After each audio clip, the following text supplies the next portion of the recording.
Esse vídeo foi gravado originalmente em português, mas tem uma faixa de áudio extra e legendas em inglês também que você pode escolher. Poucas vezes eu entrevistei alguém tão importante na vela brasileira. E olha que eu entrevistei várias pessoas bem importantes aqui no canal. Mas o entrevistado de hoje, em 1965, ele e sua esposa, Lynn, saíram para velejar em 25 pés que ele mesmo construiu no Rio de Janeiro até a Polinésia, o que rendeu um livro com o mesmo nome, do Rio de Janeiro à Polinésia. E antes do Seabird, que foi o barco que ele fez essa viagem, ele havia construído outro, o Striptease, que foi onde eles passaram a lua de mel. E talvez tenha sido o primeiro veleiro a misturar madeira com fibra de vidro no Brasil. E em 1985, os dois partiram para mais uma aventura, agora com a sua filha Astrid e alguns amigos também. Eles foram até as Falklands, ou Malvinas. Roberto Barros, ou Cabinho, como todos chamamos, é o maior projetista de veleiros do Brasil. Diversos modelos que você encontra por aí em clubes ou marinas, em praticamente qualquer lugar do Brasil, foram feitos por ele ou por sua equipe. Alguns dos barcos mais importantes para a vela brasileira, como o Paraty 1 de Americlink, também tiveram a mão do Cabinho no projeto. E, além de tudo isso, ele tem uma coisa que talvez tenha trazido um carinho muito especial dos velejadores no Brasil, que é o fato de que muitos dos seus projetos, ou a maioria, são feitos para construção amadora, de vários tamanhos e dificuldades diferentes. E foi algo que ajudou demais, ajudou muito a popularizar a vela no Brasil. E, inclusive, a aumentar o tamanho da frota de veleiros no Brasil. Hoje ele tem 82 anos e mora com a sua família na Austrália. E eu tive a honra de falar com ele, com Elin e com a Astrid. Bom, em primeiro lugar, é um prazer enorme ter vocês aqui no canal. Eu sinto que esse aqui vai ser um episódio, assim, poxa, histórico. E eu acho... Bom, tem tantos registros, né, das aventuras que vocês fizeram e do trabalho que vocês fazem fazendo barcos e tal, né? Mas eu acho que é uma contribuição do Hashtag-Sal para registrar isso e para que mais gente tenha o conhecimento da importância do trabalho que vocês fazem, né? Fizeram e fazem ainda, né? Então, muito bem-vindos. Obrigada. Obrigado. É um prazer. A nossa história começou com o maluco que está construindo um veleiro de cruzeiro no quintal da casa dele, a 30 metros do Bar Veloso, que hoje se chama Garota de Ipanema. Aí, um dia, quem é que entra lá em casa para ver o barco do maluco? O Tom Jobim. E ele tinha, você sabe, ele tinha algum interesse por veleiros? Você chegou a conversar com ele? É uma curiosidade, mas esse barco que eu fiz no quintal de casa ficou famoso e Ipanema era uma aldeiazinha, a gente conhecia todo mundo. E um dia, quem chegou para mim e disse assim, você me leva para dar uma beijada no seu barco? Eu disse, claro, com o maior prazer. Foi a Nara Leão, Sim. você sabe, né? Porque ela tinha gravado a música do O Barquinho Vai e a Noitinha Cai. E ela estava doida para saber como era velejar. Que naquela época era difícil, você não conseguia um barco para velejar, porque tinha o pessoal do Yacht Club, que era um clube muito fechado, e não tinha muito amador na história. Era gente de dinheiro, igual a Porto Alegre, que deve ter sido a mesma coisa, Santos. Então era uma coisa muito elitista. Então, quando aparece um maluco, aí apareceu outra maluca, que eu estava preparando a primeira grande viagem, que é o primeiro barco, para mim, você me leva contigo? Eu disse, essa é a minha parceira ideal. Estamos casados há 61 anos, imagina como foi eficiente a mensagem dela para o meu ego. E Elin, como foi encontrar esse cara que você não conhecia, consertando o barco, né? Aquela cena que ele contou, como é que foi pra você, ao seu lado? Que cara? Você? Você?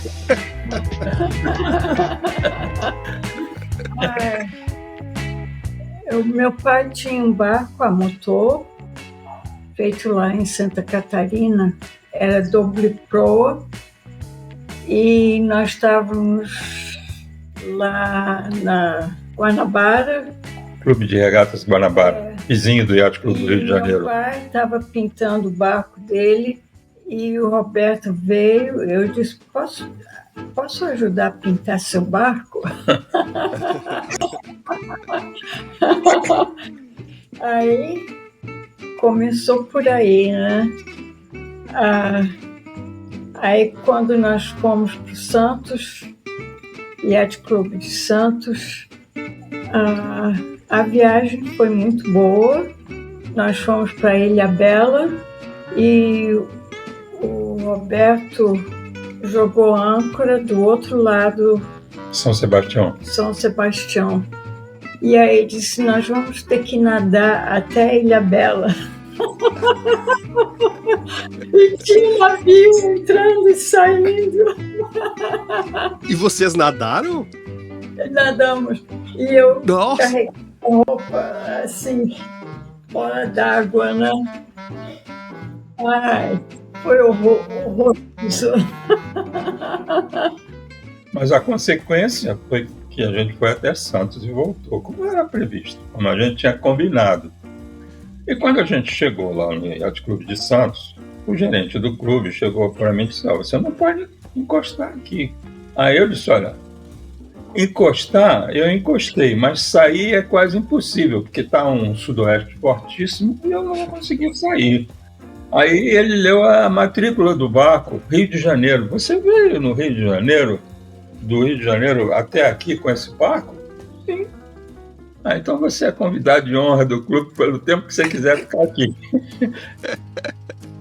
Não tinha muito barco pequeno, de cara duro como era, fazendo cruzeiro. Não tinha. Isso aí era só pessoal classe A, que tinha grana pra caramba e não tinha muito maluco para competir comigo, não. Acho que era meio único, sabia? Eu me lembrei de uma história que é citada no livro do Ria Polinésia. Tinha um norueguês que trabalhava no Brasil, chamado Erling Lorentzen, e ele encomendou um barco aos Parkman Stephens, chamado Saga. E com esse barco, ele correu a Admiral's Cup e ganhou a regata Fastnet. E ele era casado com a filha do rei da Noruega, do rei Olavo. E morava lá em Ipanema, era quase meu vizinho, esse Erling Lorentzen. E um dia, o rei veio visitar o genro, né? Ficou lá na casa do genro, e o genro disse, olha, eu vou te convidar para a regata que vai ter no domingo. Você vai ser nosso convidado de honra. E a tripulação do Saga, você deve conhecer vários dele. O Pré, que é o Comodoro do Yacht Clube de hoje em dia. Roberto Pelicano, já ouviu falar? Claro. Também é o creme do creme dos velejadores da época. Era a tripulação do Saga. Para ganhar a Fastnet, imagina que gente espera tudo brazuca, né? Não era ninguém de fora. Aí estava o rei no leme do barco e tinha um tripulante que era muito engraçado, eu gostava dele. Uma hora ele chegou para o rei e disse assim, seu rei, por favor, vê se não esculhamba a regata.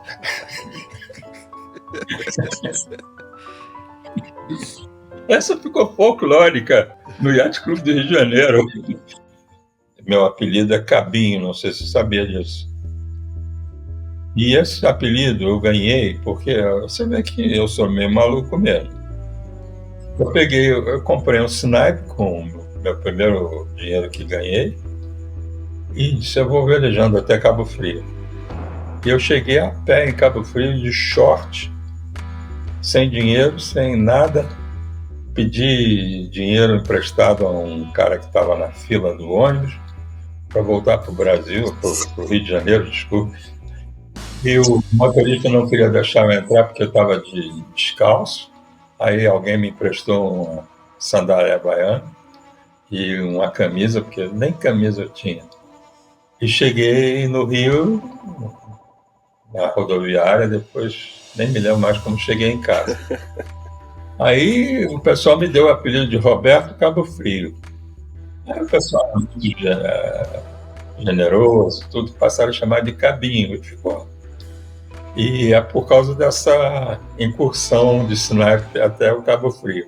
Aí eu fiquei famoso, merecidamente, porque maluco desse jeito não tinha outro, né?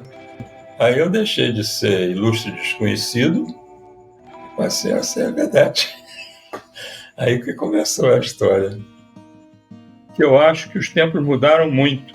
Porque na minha época, o que nós recebemos de generosidade e de boa vontade com a gente, e a gente foi ajudado em tudo lugar que a gente parou. Isso não existe mais. Hoje você chega numa marina, o cara te mete a faca, você fica preso numa marina.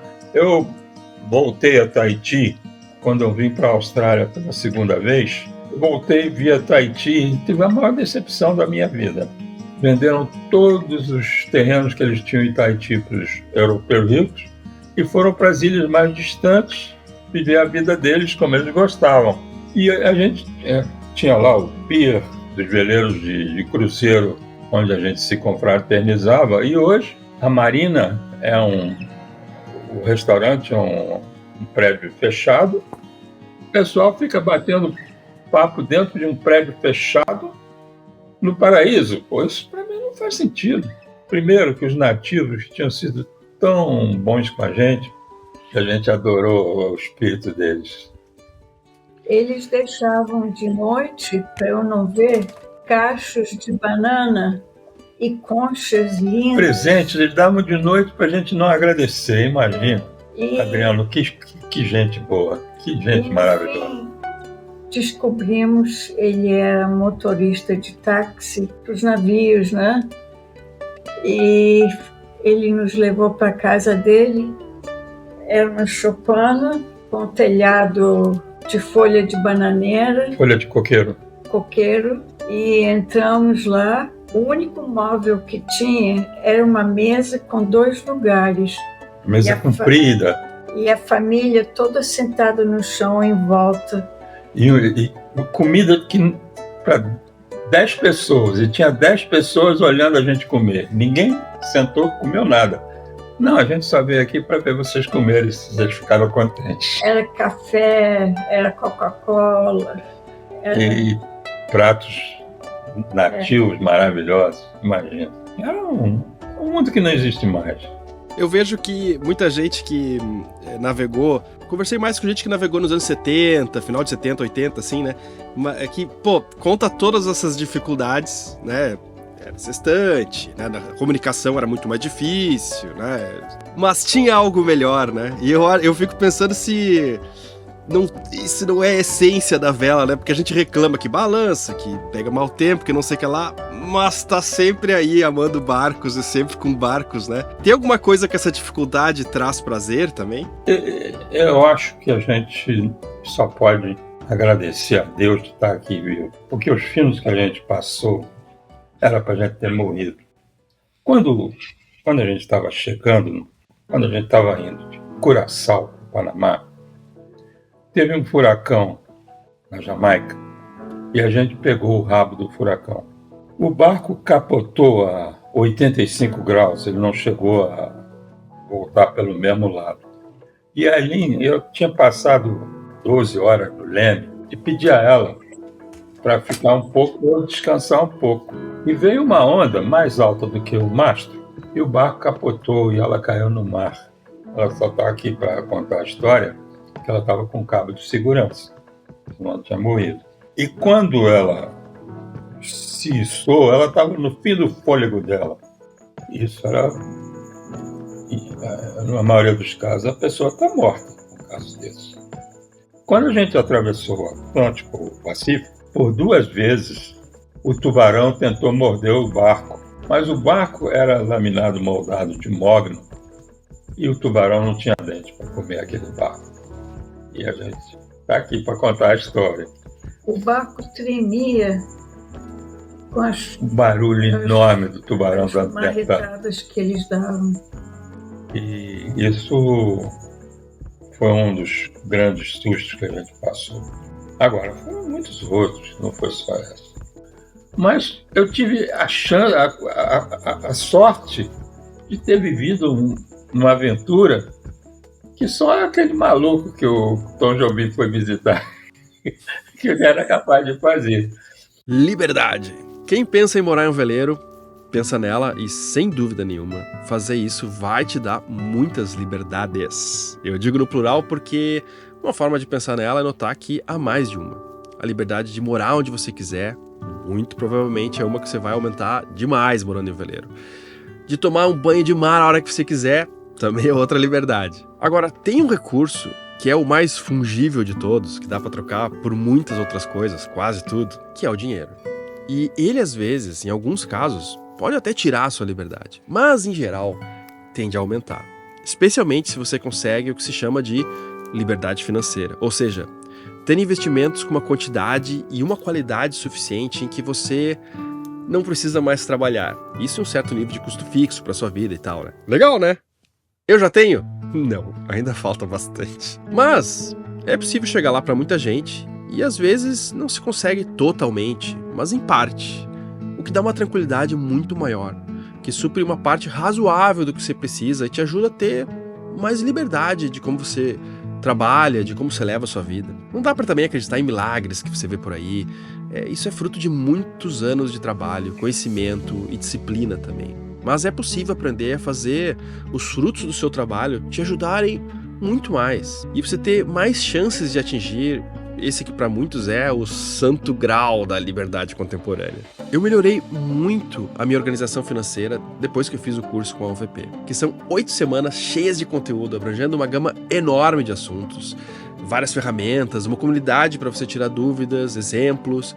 É bem focado para quem está começando, mas vai muito longe dentro desse universo. Então é bem completo. É considerado por muitos o melhor curso livre desse assunto, cara. Você pode dar uma olhada na internet que você vai encontrar muita gente dizendo isso. E além do curso, você ganha 1 ano para acessar vários conteúdos extras e ferramentas para organização financeira ou de investimento que vão te ajudar bastante por muito tempo. E o mais legal é que se você não gostar por algum motivo, mesmo depois das 8 semanas do curso, eles te devolvem todo o dinheiro que você pagou se você não gostou. Não tem muito como sair perdendo dessa, né? E para fazer também é só acessar e escanear esse QR Code aqui na tela ou o link lá na descrição, só clicar.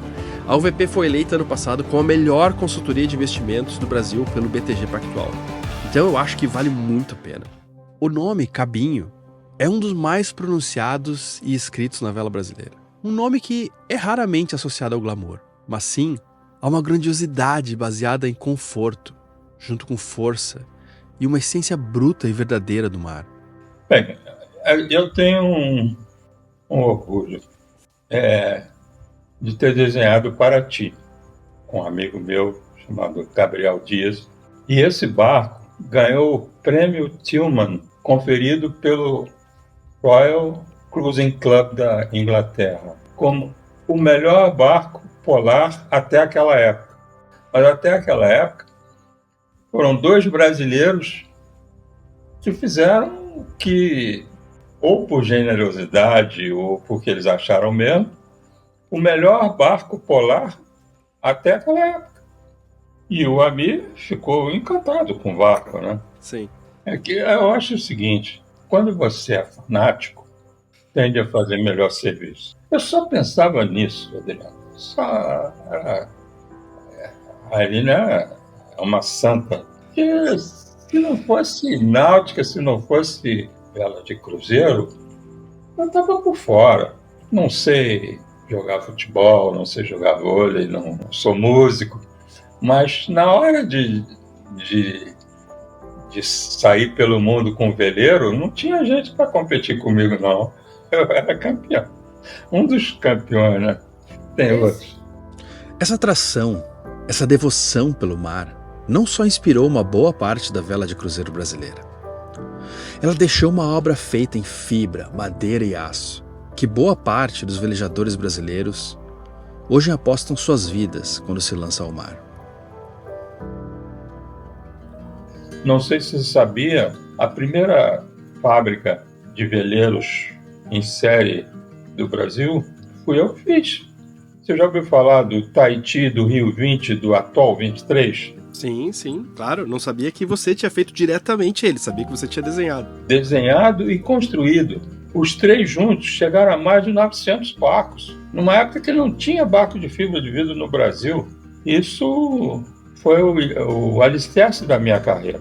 Até hoje eu conheço, de vez em quando, pela mídia social, alguém me diz: eu tinha um Atoll 23, adorei o barco. Eles estão Hoje por aí, velejando, né? 10, 40 pés, mas o meu primeiro barco foi um Atoll 23. E os barcos duram até hoje, alguns, não sei quantos ainda existem, mas existe bastante. Rio 20, tem uma associação de donos de Rio 20. Tahiti é que teve menos, foi até um problema, né? A gente fez o barco, eu e um amigo, a gente era sócio. Esse amigo era um alemão chamado Gunther Miller, lá de Niterói. Não, ele morava no Rio. E nós fomos para Teresópolis para construir o barco, porque tinha problema de arrumar galpão aqui no Rio, e em Teresópolis a gente encontrou mais fácil. E eu fiz o barco com economia. Na época, para ganhar um dinheirinho, a gente fazia ferragem de barco para vender. Eu e ele, assim, Gunther Miller. E fizemos o barco. Quando ficou pronto, vou comprar um barco. O cara que nunca fez barco na vida, que nunca projetou barco na vida, ficou encalhado. Aí os pais dela ficaram com pena de mim, da filha também, que gastaram todo o dinheiro deles e ficaram com aquele abacaxi na mão sem ninguém querendo comprar. E eles compraram.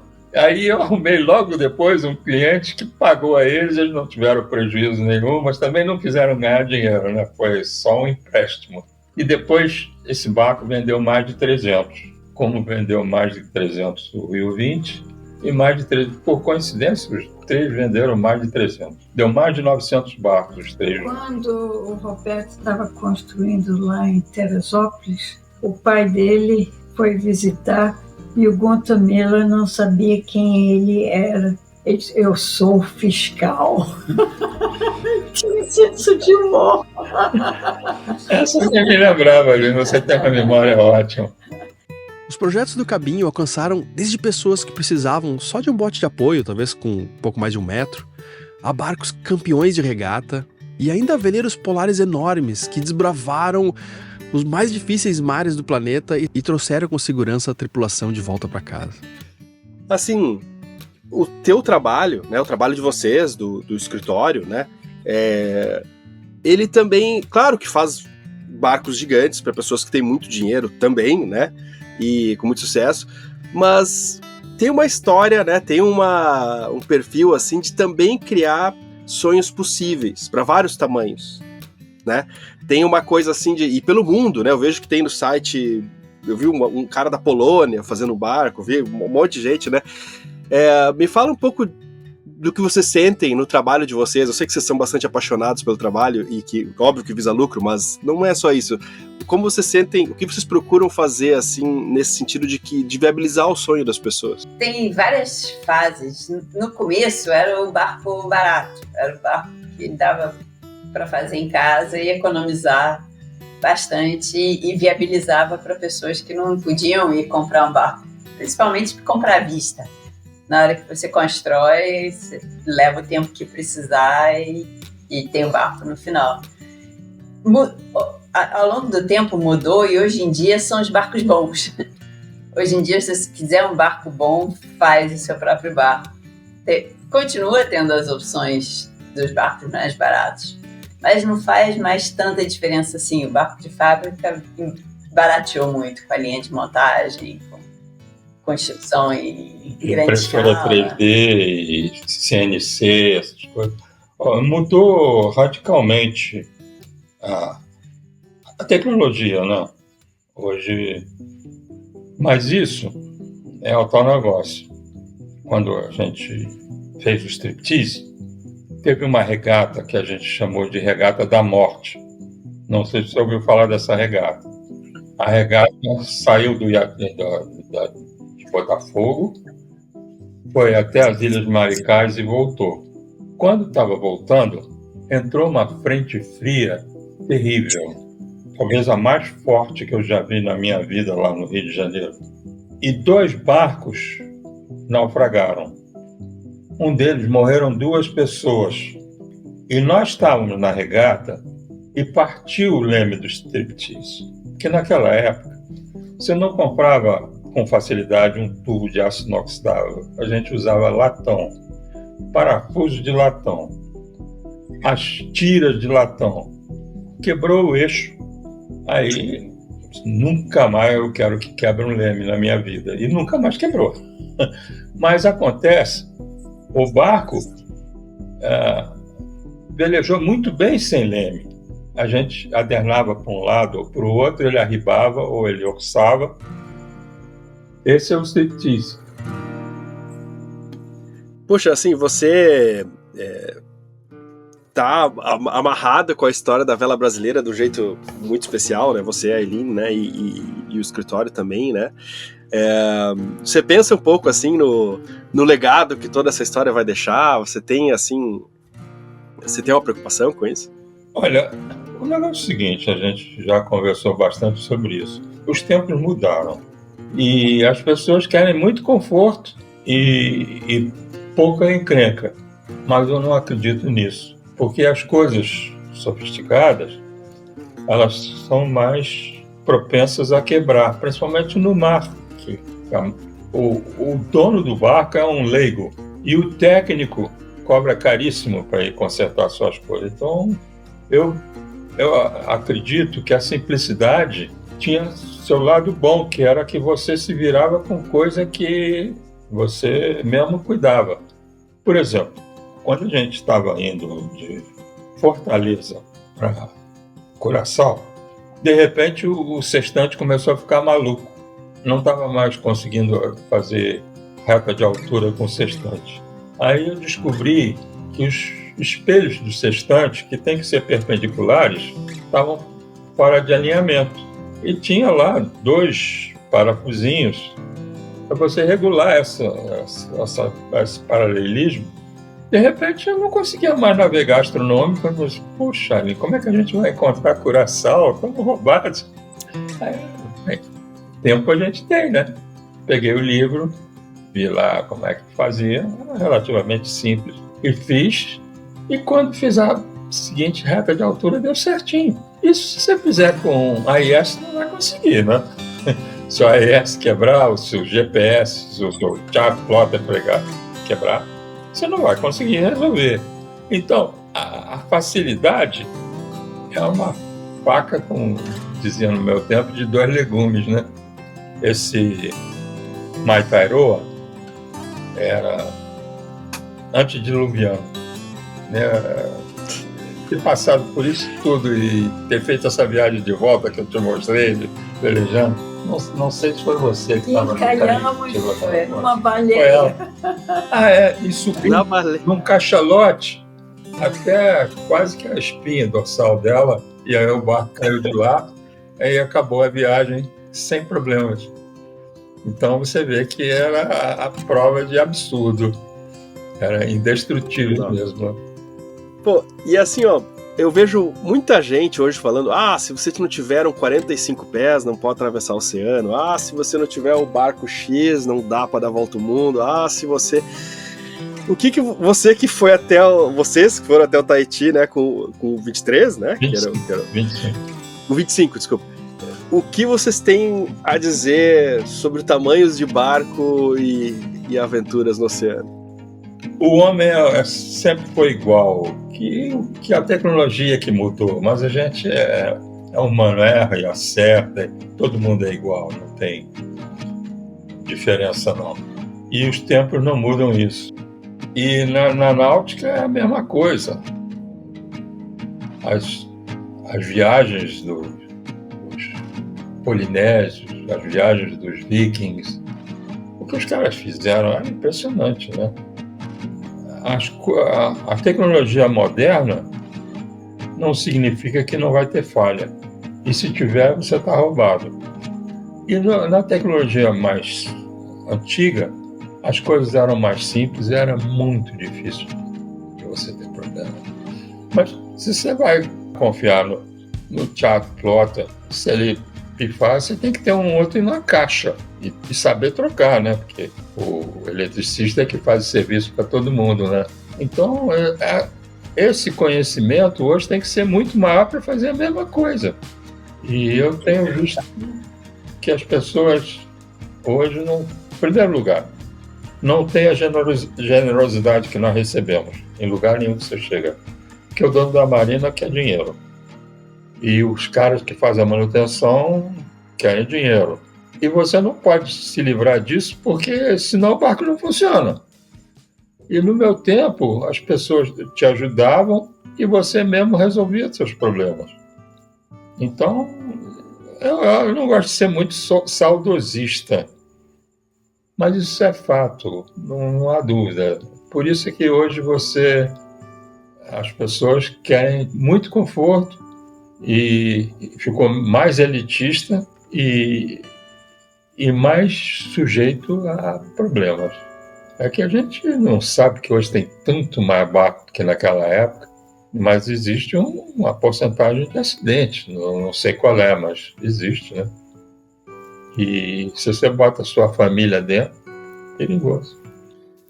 Eu acho assim que tem um aspecto assim da robustez dos barcos, no sentido assim de que hoje você tem um barco super complicado, assim, super confortável e parece forte e tal, mas às vezes tem uma fragilidade que é difícil consertar. Por exemplo, assim, se tem barco que está numa região que não tem onde subir o barco, você tem uma fragilidade enorme, né? Assim, e eu vejo que os portugueses desciam a costa, que eles paravam o barco, iam com ferramentas que eles tinham no barco, faziam um mastro novo da praia, sabe assim? Mas hoje, as pessoas, elas acreditam que nada vai quebrar. É feito carro. Você espera que teu carro não quebre. A tecnologia melhorou muito, a segurança aumentou no carro. Mas na náutica de cruzeiro não acompanhou, porque não tem um mercado que sustente engenheiros para ganhar uma vida confortável. E eu acho que assim, não ter um grau de industrialização e regulação, como teve os carros, quando acontece X acidentes, ou na aviação, que é analisado, é rastreada aquela peça, e aí isso cria uma cultura e até uma regulação, né, que cria uma cultura de décadas, assim, nos carros e nos aviões que nos veleiros, eu não sei, falo por ignorância, né, mas não tem igual, né? Hoje em dia tem as regras da ISO desenvolvidas na Europa, que são muito boas, mas ainda não cobrem tudo, ainda tem coisas que a experiência resolve melhor do que a regra. Mas as regras são boas. Se o barco for projetado e construído por uma regra da ISO...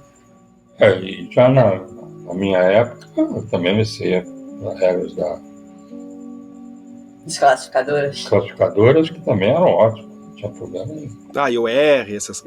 ABS, Lloyd's Register. Lloyd's Register, ABS, American Bureau of Shipping. E BV. BV, Bureau of Veritas. E você, usando as regras, tranquilo. Eu fiz uma pesquisa com 1.112 barcos, né? E de vários anos, né? Então, eu plotei, assim, uma curva no gráfico, né? De ano de construção, né?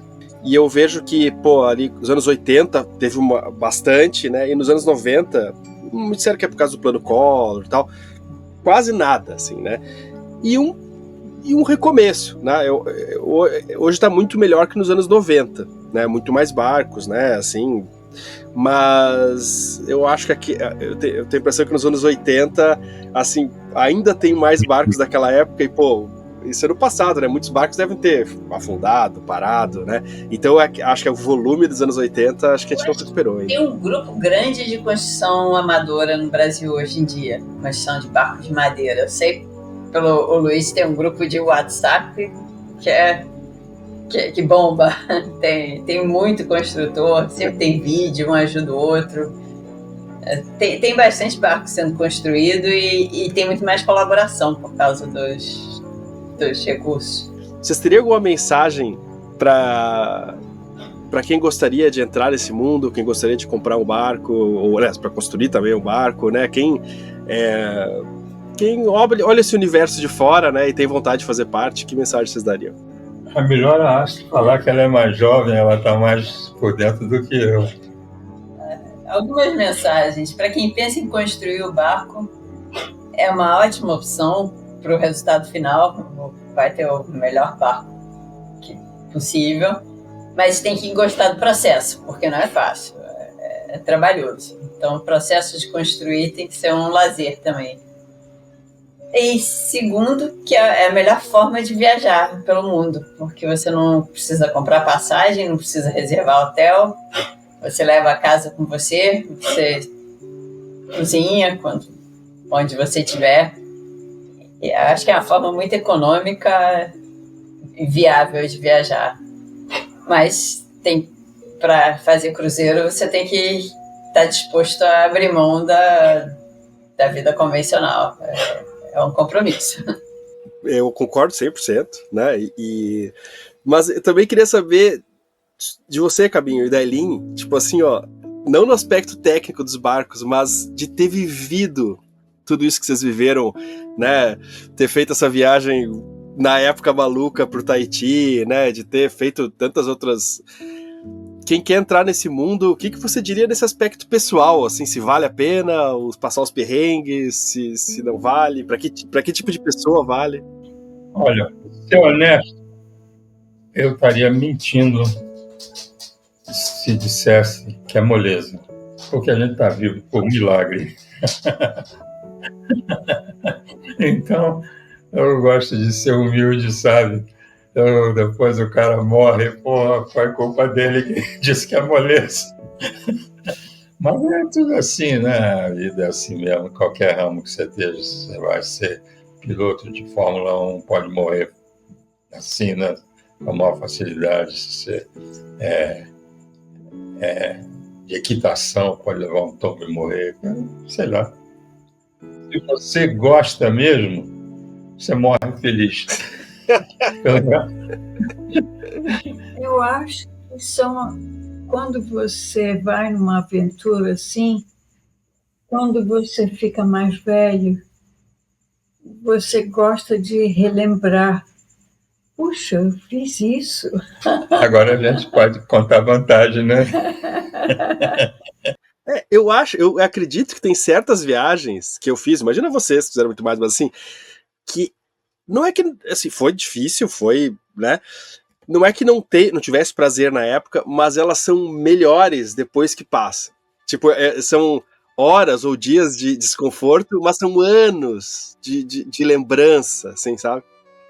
Geralmente as pessoas começam a contar coisas horríveis e, em vez do outro se animar a fazer, ele desiste. Quando eu comprei o Snipe, eu convidei um amigo para sair de noite, porque no dia seguinte não, mas no domingo, na segunda-feira eu tinha que trabalhar. Então a gente sai de noite, aí vamos fazer uma excursão aí com o barco e eu volto no domingo de noite para segunda-feira poder trabalhar. Aí o barco, foi a primeira velejada, eu comprei o barco, a vela grande não queria subir na calha.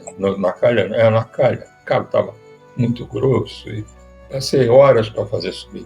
Quando ficou pronto, o guindaste botou o barco na água e não tinha mais vento, 10 horas da noite, lá no Yacht Clube de Janeiro, calmaria completa. Aí nós fomos a remo até a ponta do pier, na frente da varanda do clube, e eu já estava doido para resolver ir embora. E quando o barco estava a 1 metro do cais, eu pulei para pisar no cais. Aí calculei mal, o pé escorregou, eu caí no mar e bati com o queixo no canto do degrau. E começou a escorrer sangue pelo corpo todo. Meu companheiro que estava rindo do meu tombo ficou sério, tem que fazer alguma coisa. Aí já era quase 11 horas da noite, sei lá, por aí. Meu amigo disse, vamos lá, vamos embora, vamos pegar um táxi e vamos pro Hospital Miguel Couto para você dar uns pontos aqui no queixo. Minha primeira velejada. E voltou, tá até hoje aí, ó. Até hoje eu tenho aqui a cicatriz do corte. Foi assim que você começou na vela, então. Se eu vou aconselhar alguém, quem é que vai querer fazer o meu caminho? Maravilhoso, pessoal. Achei uma ótima oportunidade de lembrar de coisas tão gratificantes. Me sinto honrado de estar aqui. Foi ótimo. Obrigada. Obrigado. pô, é uma honra registrar essa história, né? Sim, já tinha lido, óbvio, mas assim, pegar da fonte, assim, né? Eu tenho certeza que esse episódio é maravilhoso, que muita gente vai amar. Que bom. O seu legado para a náutica não foi feito através de ações de marketing exuberantes ou um comercial habilidoso. Foi feito à base de solda, resina, mantas de fibra, cálculos generosos na engenharia de um barco e mais do que um entendimento, mas sim uma experiência real do que é estar em um oceano só com um casco te isolando entre o paraíso e a morte.